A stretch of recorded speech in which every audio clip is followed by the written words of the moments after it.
Jamal. Freedom fighters. Avenue Washington. Freedom fighters. What do we need? Freedom fighters. What do we need? Freedom fighters. Got to be. Freedom fighters. Got to have. Freedom fighters. On the street. On the street.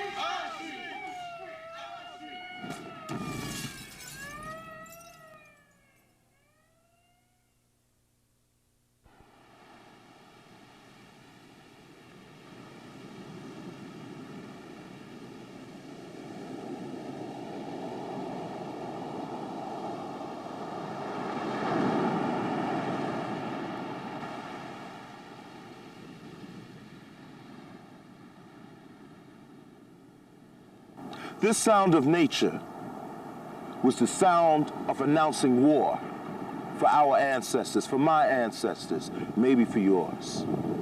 Now listen, they were taken as political prisoners, prisoners of war, but to the meager minds of our captors, we were known as slaves.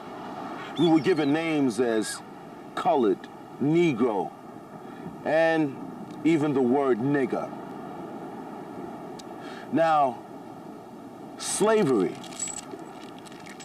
this grotesque, man-made abomination, was devised not only to strip us of our cultural identity, our spiritual foundation, but also to turn us against each other so that we would experience distrust, hatred. And because of that, they needed to devise not only physical ways, but mental and sociological and spiritual ways of creating havoc throughout our community, destroying our families. Political prisoners, prisoners of war, that's what we truly are. But you may not understand the definition of a political or prisoner of war. This will be broken down to you. It will be made simple. And whatever you don't understand in words, you'll see. So I end this right now to let you listen to the sound of war. The sound of war. And please be a soldier for the righteous cause. Scholar for the righteous cause. It's a serious business, my people. Friends and enemies. And yes, you've heard that before. But we've strayed. We've taken a detour.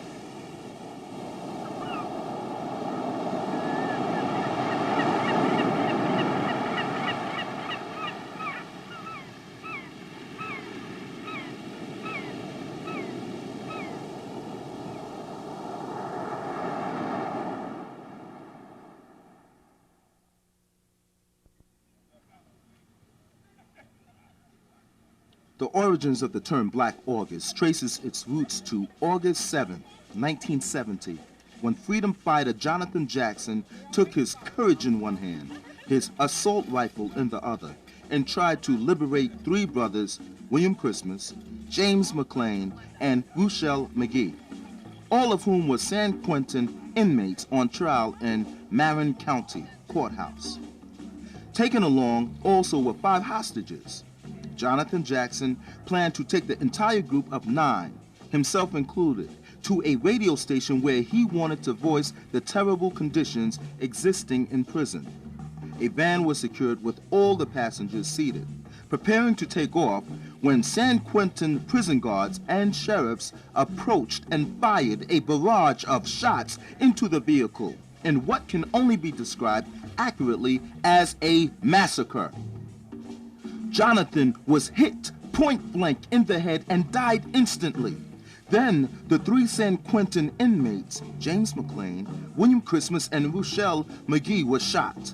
With McGee wounded and unconscious, the only survivor, the judge was shot dead, a prosecutor paralyzed, and a juror sustained a superficial wound. And of course, and almost needless to say, McGee was charged with the murder of the judge and the whole 9. McGee is now locked down at Pelican Bay Prison. This day is also known historically as the August 7th rebellion.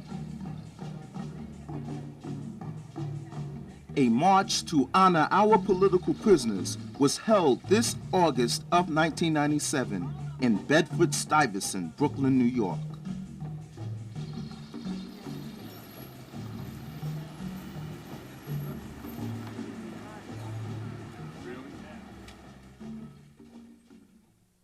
Basically, this is Brother Dawood, community activist. Now, my question to you, what is your definition of political prisoners, and do you know of any?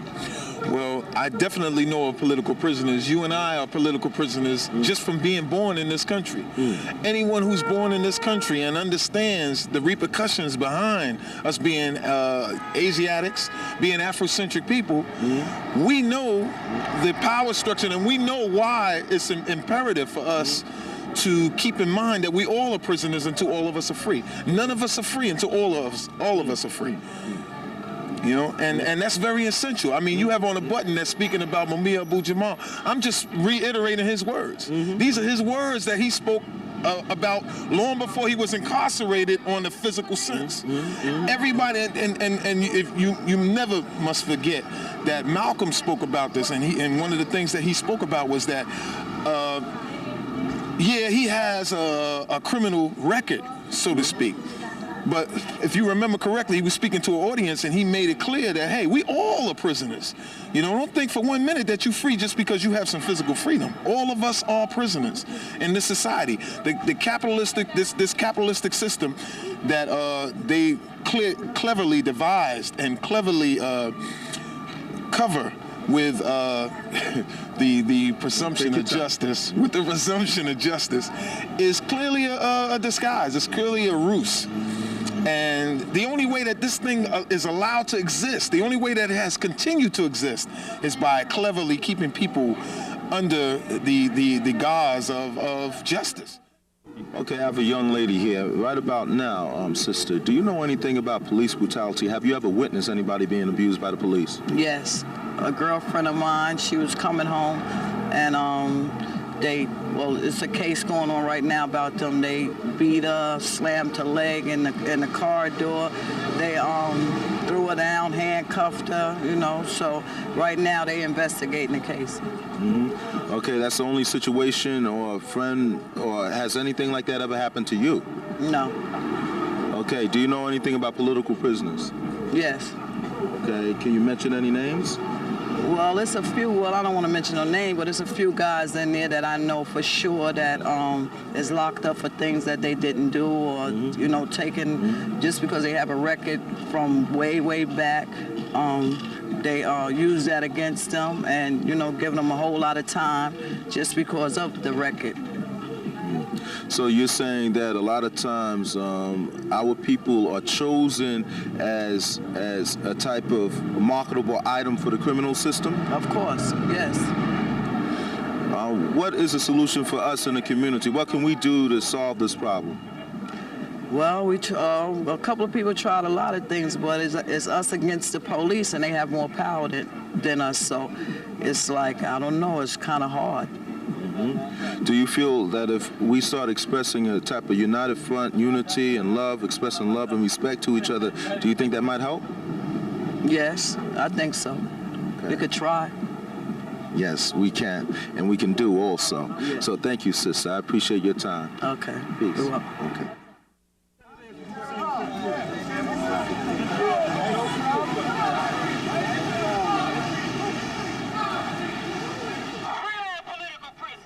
COINTELPRO is FBI lingo for the Bureau's illegal and once top-secret counterintelligence program. COINTELPRO was designed to go beyond spying to the actual disruption of political activities of American citizens, legal activities protected by the Bills of Rights.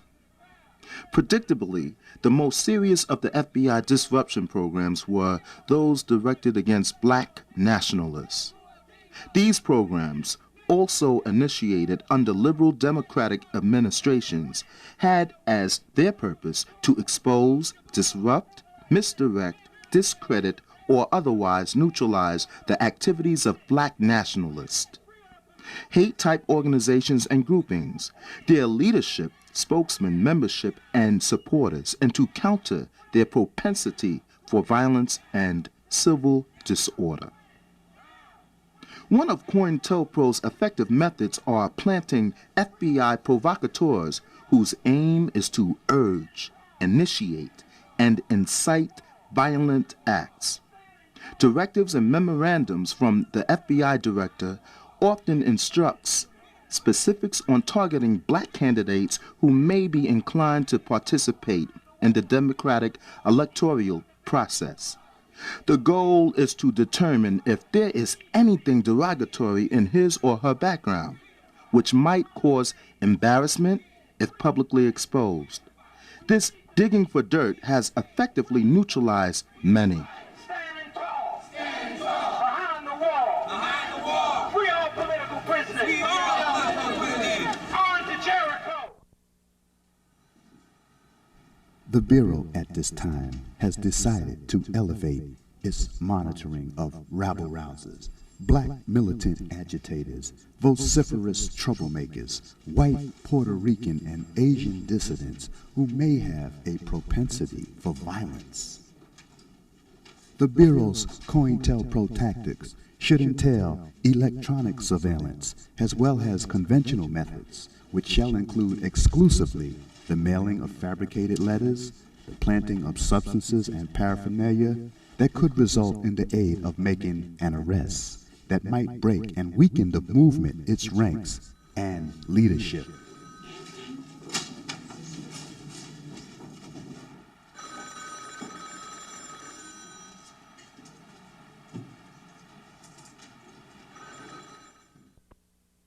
It usually starts here. The political prisoner is arrested, processed, and then jailed.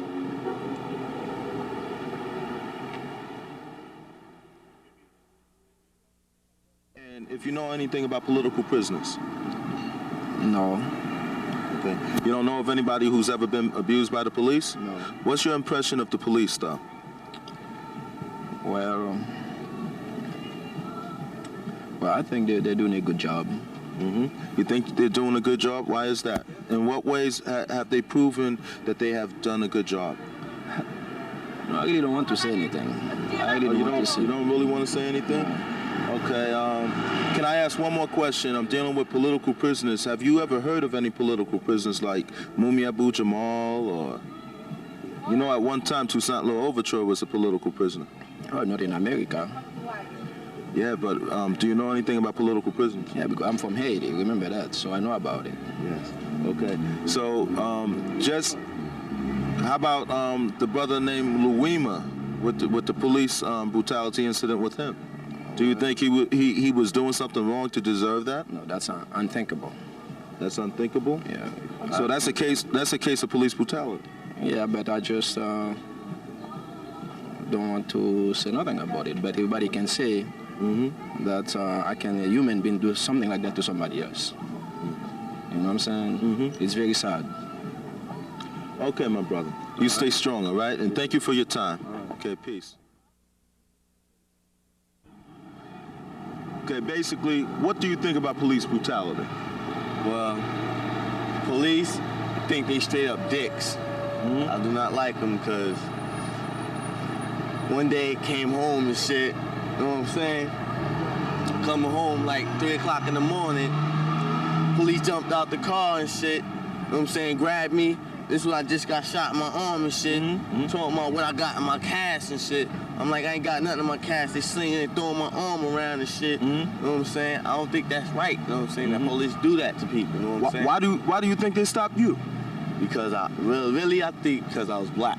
You know what I'm saying? Because of my color. That's why I think they stopped me. And you was by yourself? Yes. Did you see any name tags or anything? Nope. And I asked for their name. They was like, we don't give out our fucking names. You know, getting smart and shit. You know what I'm saying? That's why I don't like police now.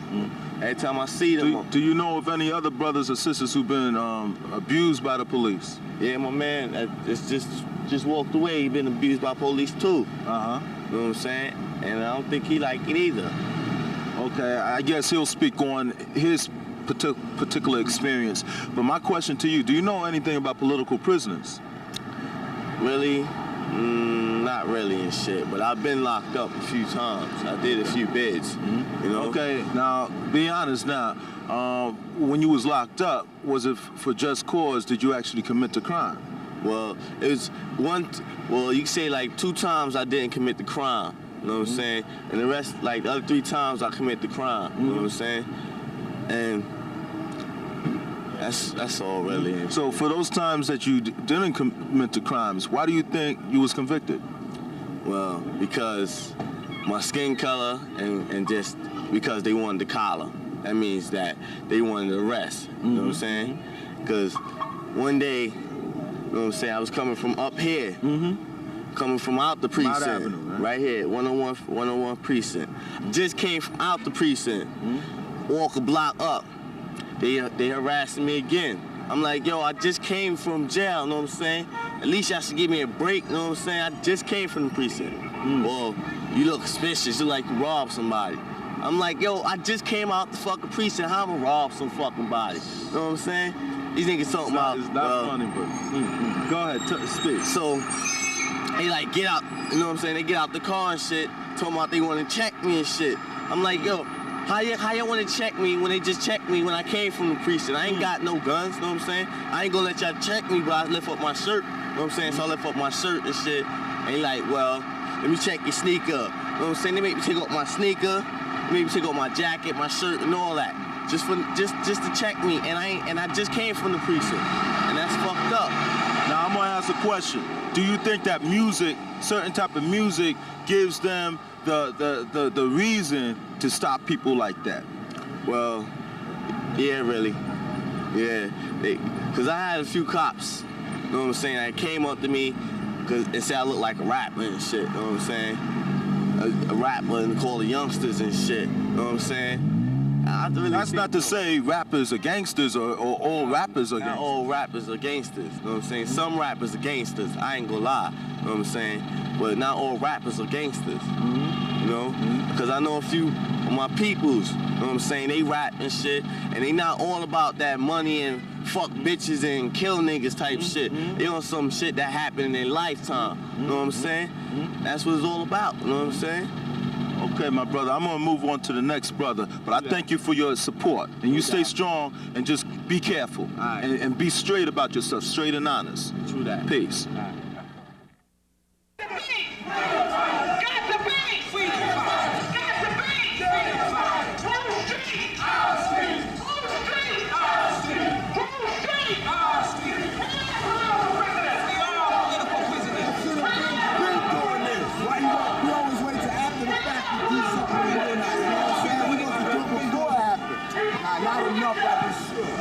If that would happen to one of those city Jews, they'd have turned that precinct over and whatnot by now.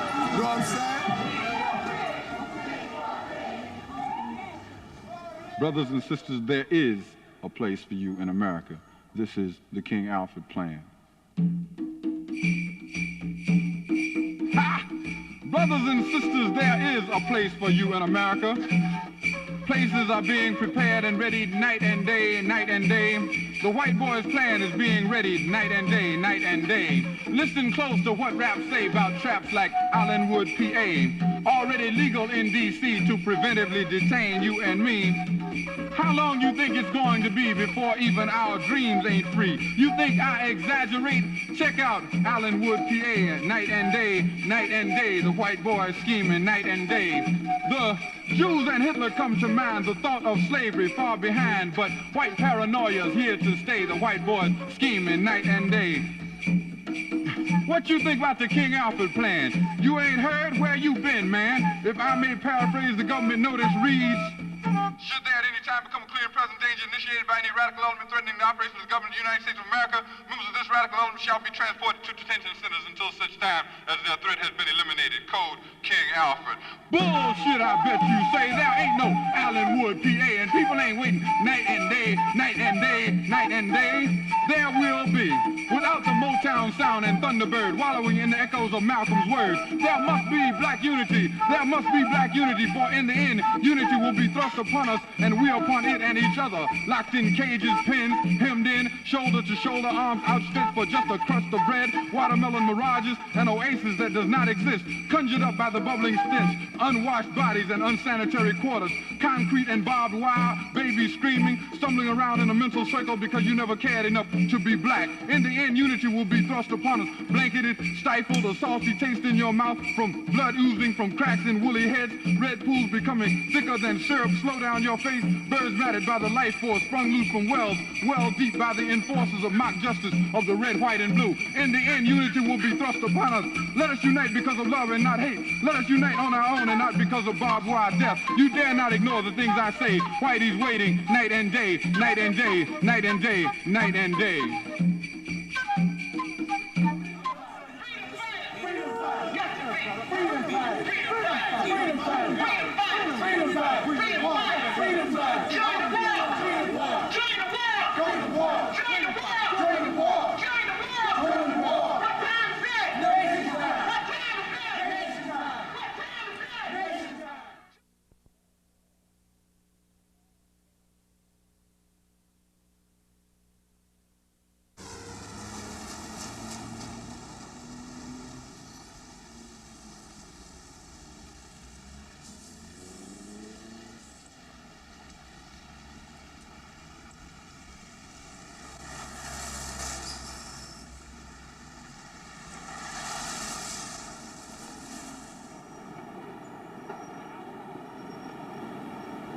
Next, the political prisoner winds up here, this mockery of justice, going directly to jail, not experiencing due process of the law.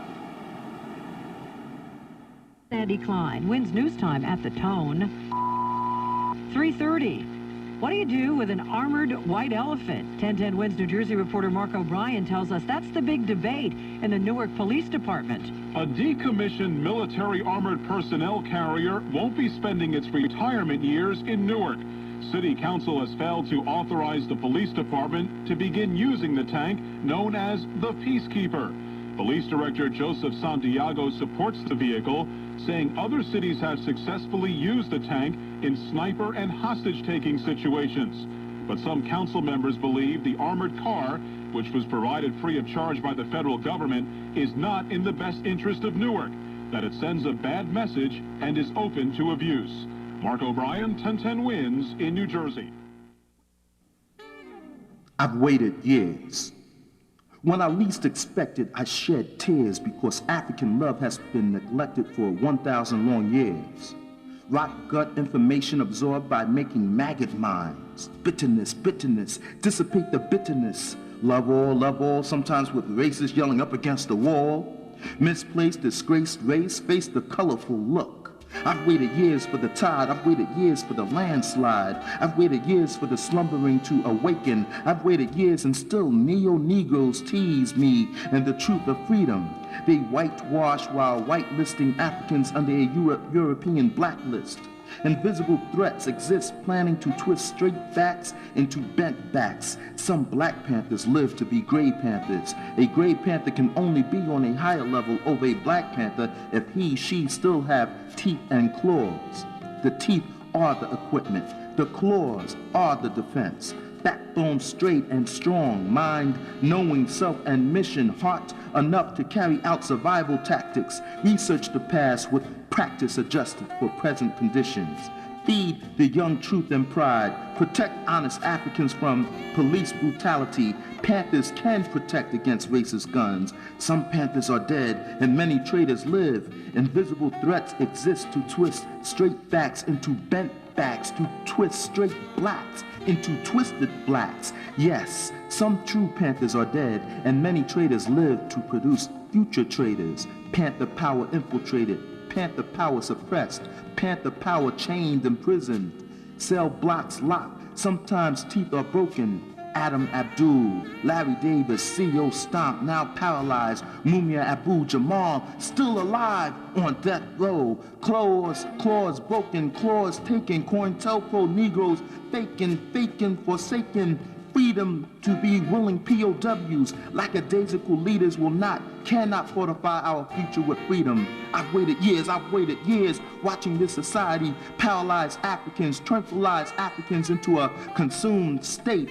Invisible threats exist, evil actions unseen. Many traitors live to twist straight backs into bent backs, to twist straight blacks into twisted blacks.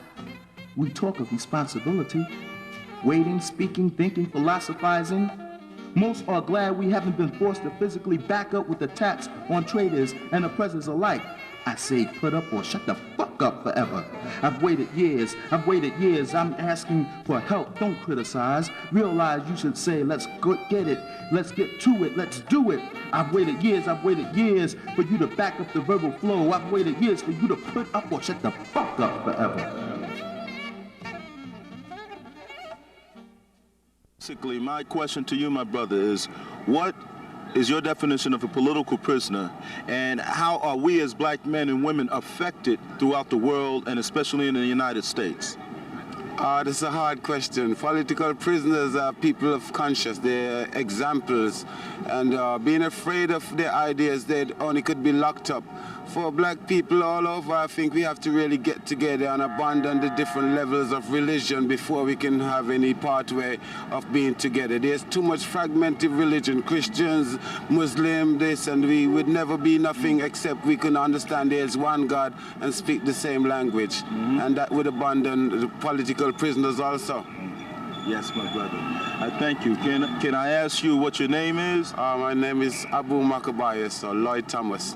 I always give thanks to all righteous warriors, and I appreciate your strength and your confidence in us and what we're doing to give us your side of it. A lot of times our people feel that nothing is being done in the community. We're here as testimony that a lot is being done, and I'm glad that you support us and we. I don't know if I really answered the question that you really wanted, but so far, do you know of any political prisoners, just from the top of your head? I mean, by name. I myself am a former political prisoner, so that experience lies here in myself.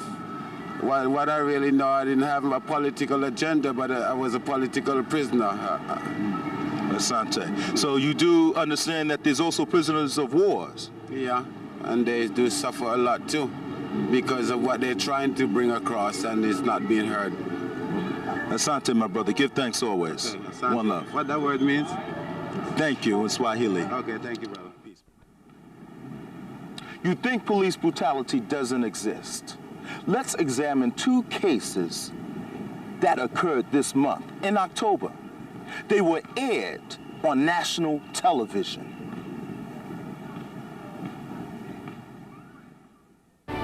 You're watching UPN 9 News, winner of 10 New York Emmy Awards, including Outstanding Single Newscast. Knocking down the wrong door. Tonight's top story, a UPN 9 News exclusive, an elderly woman terrorized by New York City police.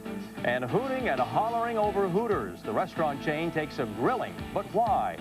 Good evening, everyone. I'm Ernie Anastas. I'm Brenda Blackman. Who's boiling mad over a Hooter invasion? That story in a bit. But first tonight, a UPN 9 News exclusive, an elderly woman terrorized by someone knocking at her door. They were just out of the blue and in white shorts. A bunch of men who said they were police. She did not believe them, so they knocked down the door. Justified or a big mistake? Reggie Harris is here with the exclusive details. Reggie? Brenda, aggressive policing or overly zealous officers operating beyond the law's boundaries. Your view of this story may depend on how you view police in general. It seems that one thing is certain. 3 officers of the NYPD kicked in a door yesterday afternoon and scared a bedridden woman out of her wits. I fear for my family. I fear for my people. We're targets.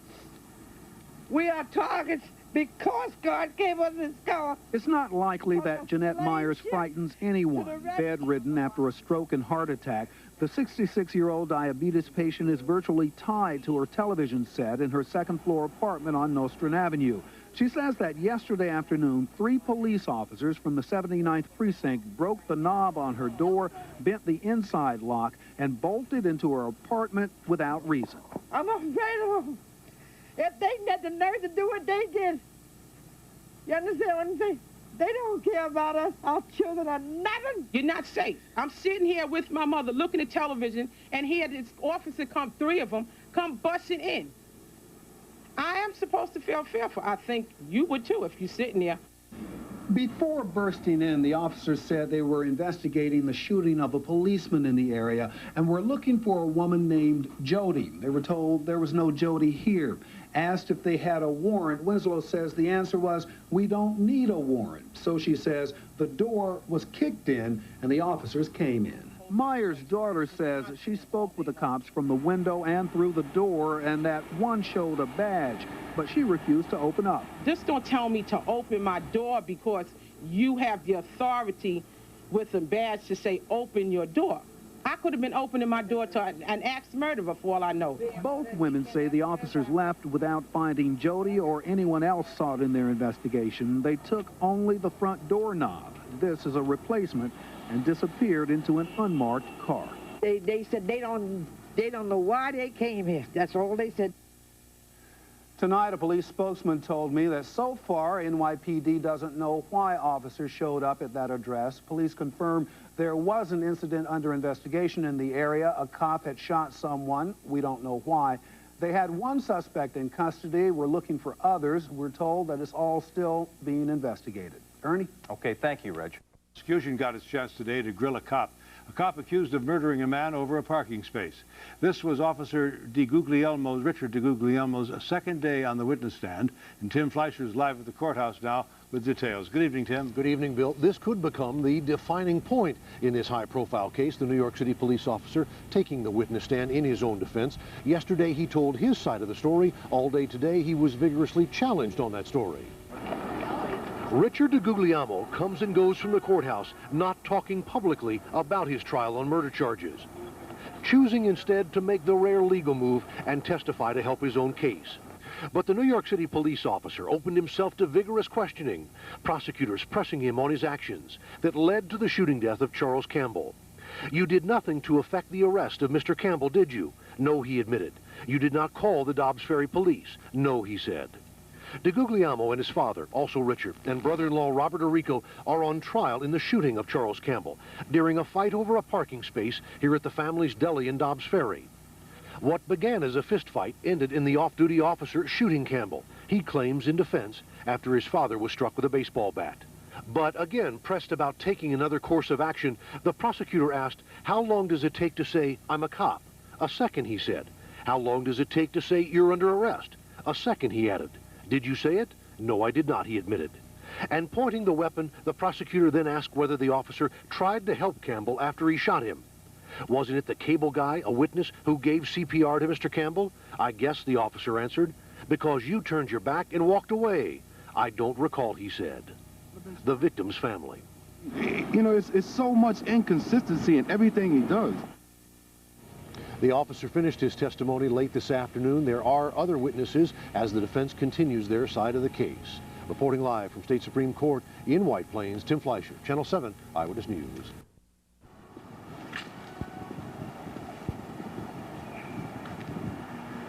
Going to jail has always been big business for those who have incarcerated us.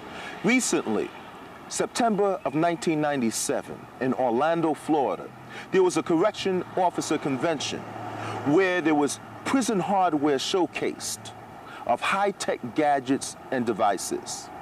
Let's examine and see a list of the type of high-tech devices and gadgets that are used at the correction convention.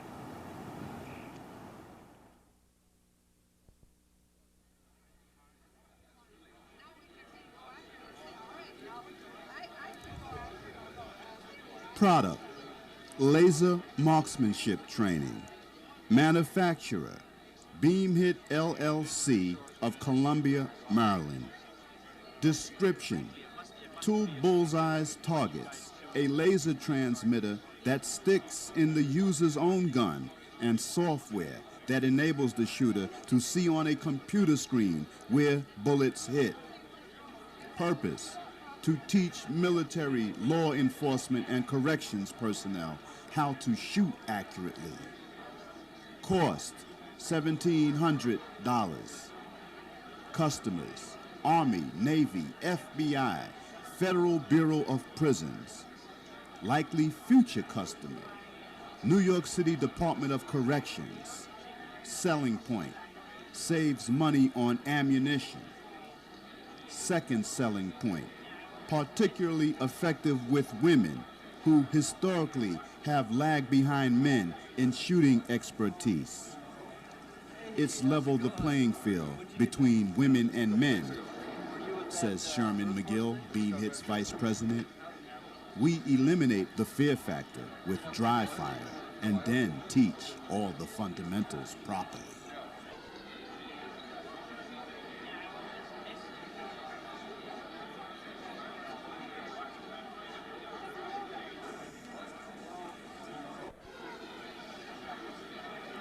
Product, work chain. Manufacturer, American Handcuff Company of Fond du Lac, Wisconsin. Description, pair of steel ankle cuffs attached by 44-inch chain. Purpose, to create chain gang of inmates. When used, while inmates are outside prison walls performing such work as picking up trash along highways. Cost, $81.60 retail. Where sold? Alabama, Georgia, Tennessee. Why the chain is 44 inches? You want to give them some freedom, but not enough to have them run away on you, says Thomas Tobin Jr., president of American Handcuff Company. Status of sales. Demand decreasing due to public criticism of chain gangs and the growing realization that such labor is not cost efficient.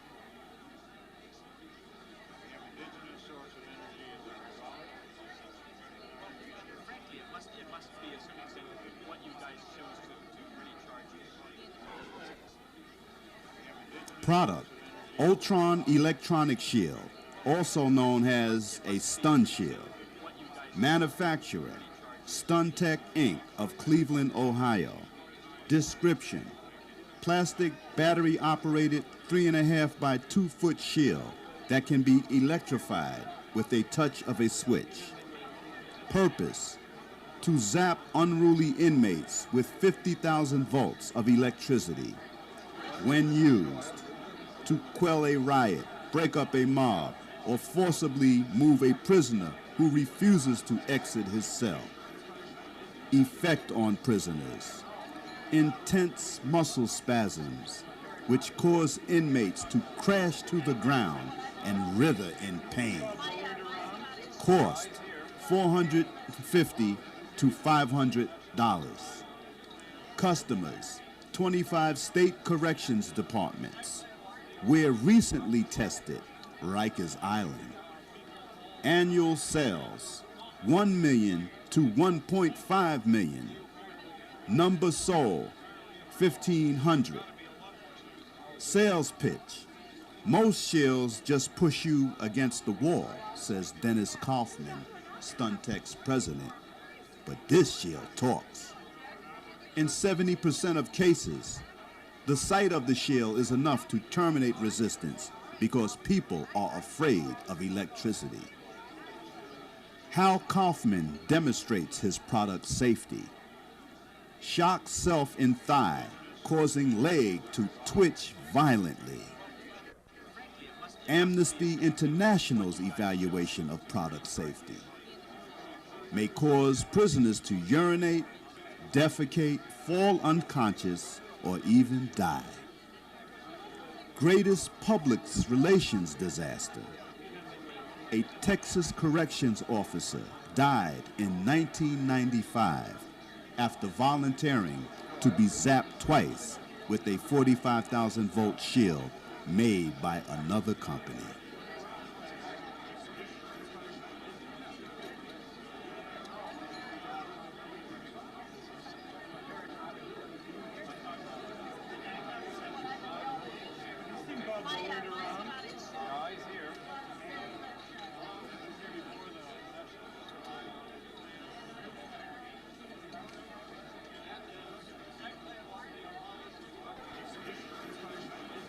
Product, stab-resistant vests. Manufacturer, point-blank body armor of Oakland Park, Florida. Description: half-inch thick, slightly flexible vest made of Kelvar, which is also used to make skis, boats, and golf clubs. Purpose: to protect corrections officers from stabbing or slashing. When used, sometimes worn all day, sometimes only for riot control or when extracting unruly inmate from cell. Cost: $300 to $1,800. Customers: corrections departments across the country. Selling point: product passed the California ice pick test. When vest was laid over gelatin and stabbed with ice pick, the gelatin was not punctured. Available features: bust-shaped design for female officers, special models, prison riot vests specifically designed for New York State, which includes groin protector.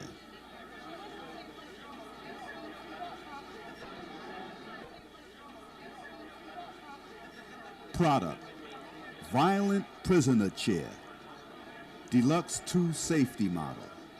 Manufacturer: AEDEC International Inc. of Beaverton, Oregon. Description: black plastic and steel chair molded with space for wrists that are cuffed behind back, equipped with seatbelt style straps for chest, legs, and waist.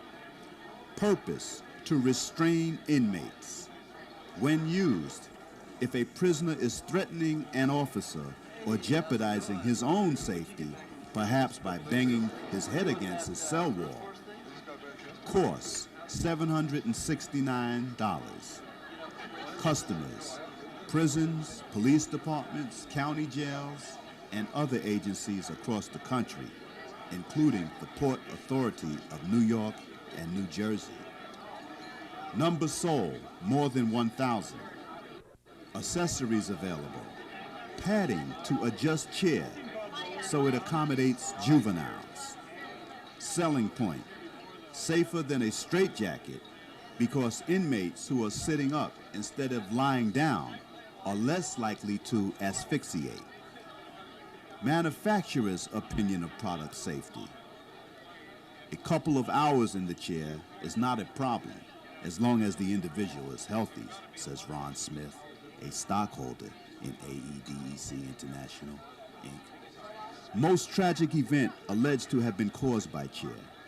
A 29-year-old mentally ill inmate in Utah died of a blood clot in March after being strapped in chair for 16 hours.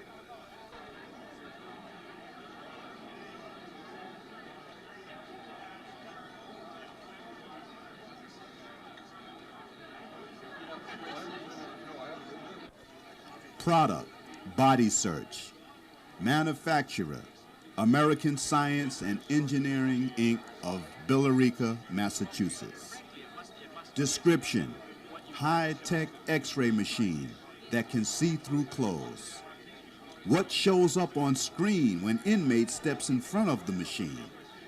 A naked body plus whatever inmate is concealing under clothes. Purpose: to stop drugs and weapons from being smuggled into prison. Cost: $135,000. Who uses product? A Montana prison and several foreign governments. Selling point: decreases need for time-consuming strip searches by scanning front, side, and back in less than 1 minute. Second selling point: officer no longer has to touch inmate, thereby decreasing risk of violence or disease transmission. Shortcomings: cannot detect drugs if they have been swallowed into body.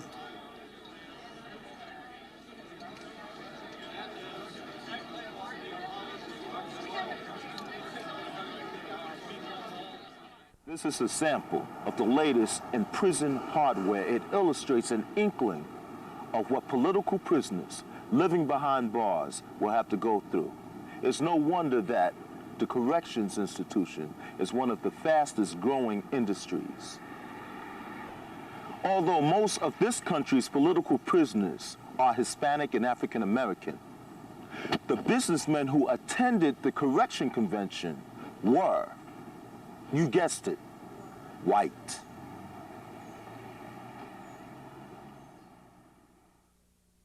Now, how about the Abner Louima situation where he had a plunger actually shoved up his rectum, which ruptured him. Right. How do you feel about police brutality? Now, I believe that I'm against it. And I feel that, you know, sisters and I, and my brothers, you know, we go through a lot since the trials and through all the things that we go through because of our nationality.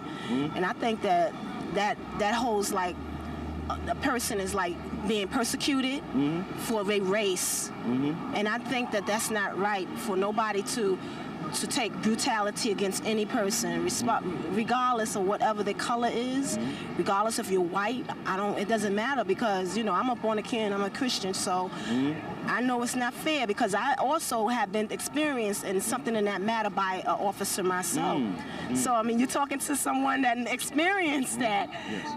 And they tried to do the same to me in brutality. And my mother and I had to go through so much, and I had to go through a lot because of what the people who refused to listen to the side of my side, the truth, and know that it exists, that people are still having racism. And I'm not a person that's a hoodlum, and I can't understand why I've been persecuted because of me, or whatever the reason. For what reason? I haven't found out what was the reason why they had to have brutality against me, and I'm a woman. So you're saying that you did not receive the type of due process in protection or convicting the people who actually committed a crime against you, who were police officers. Right, and the officers was the one who committed more of the crime. Then I can say that I had to go to report the crime to them who was against me, and they took it against. And they like if I was the one who was I'm the victim, and I was handcuffed and everything. That's a shame. You know, it's a shame. It's a shame, but your own people is still. It doesn't matter the heritage or whatever it is. We're still fighting more. What do you think the solution is for people of African descent? Maybe the solution we can do is stick together, unite, and come together and make a See, I got this problem. A big problem. Cops don't like me, so I'm like motherfucking cops.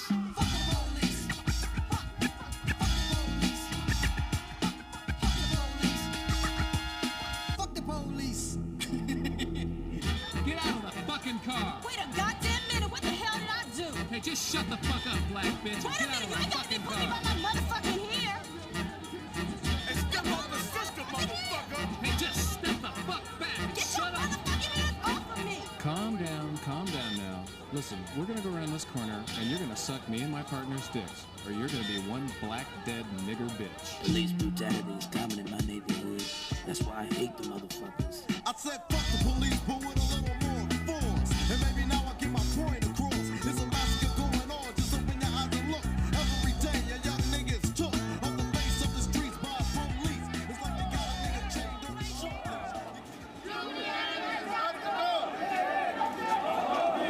Nie na wpisu. No justice! No peace! No justice! No peace! No justice! No peace! No justice! No peace! No justice! No peace! No peace! No justice! No peace! No peace! No justice! No peace! No peace! No peace! No peace! Our streets! Our streets! Our streets! Our streets! Our streets! Our streets!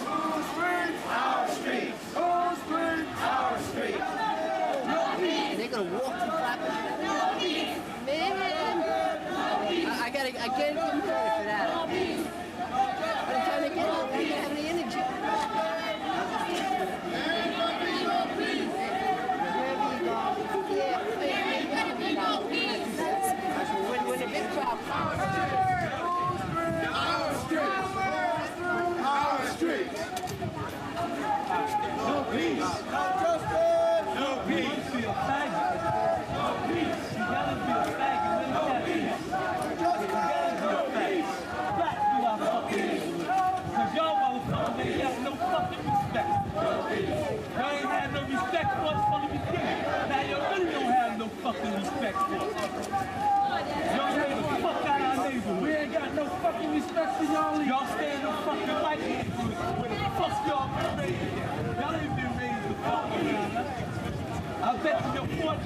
used to run us when they were here. Hey, that's where y'all got that shit from. No peace. No peace. No justice. No peace. No justice. No peace. No justice. No peace. No justice. No peace.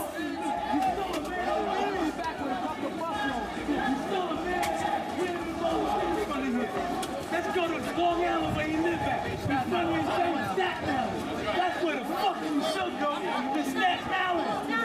Where the motherfucker live at. Since y'all bailed the motherfucker out. No, please. Wrong is wrong. Can't beat them that way. Can't beat them that way. Y'all going to do what y'all been doing. I've been doing this for years. Y'all going to do what y'all been doing. I've been doing this for years. This ain't nothing new.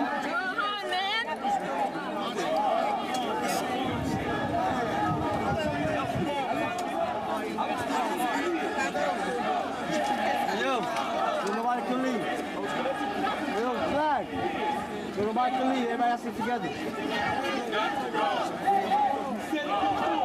With black captains and these black police and Spanish captains and these Spanish fucking areas. That's what you do. Ain't no more respect. You know what I'm saying? Animals not treated like that. If you treat animals like that, you got to go. You go to jail. Police brutality, you treat animals like that.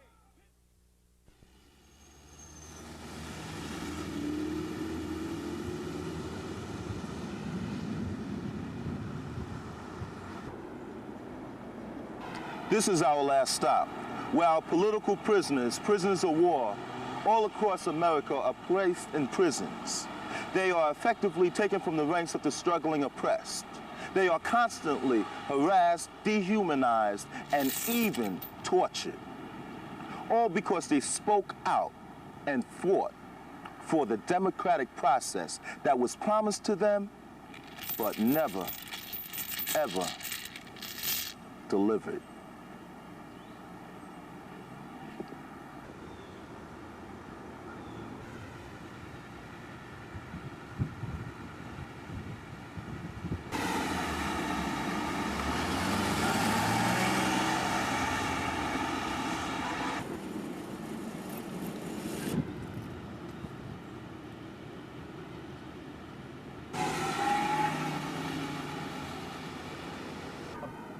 So, my brothers and sisters, the local police departments, FBI, CIA, and other agencies' secret war on political freedom is now quite open.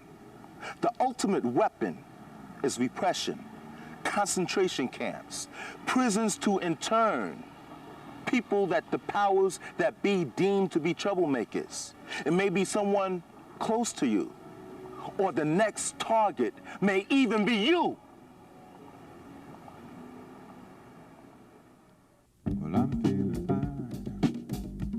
Well, I could have been doing fine. Well, I'm doing fine, thank you. Well, I could have been pulling fine. I know about a man doing fine, and he didn't commit no crime. So, thank you, I'm doing fine. I could have been pulling time. Well,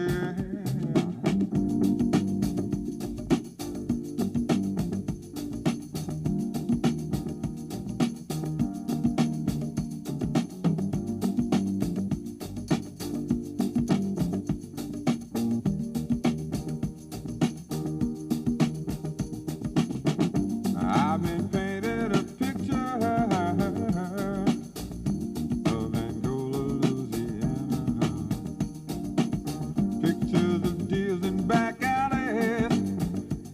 politicians often hide,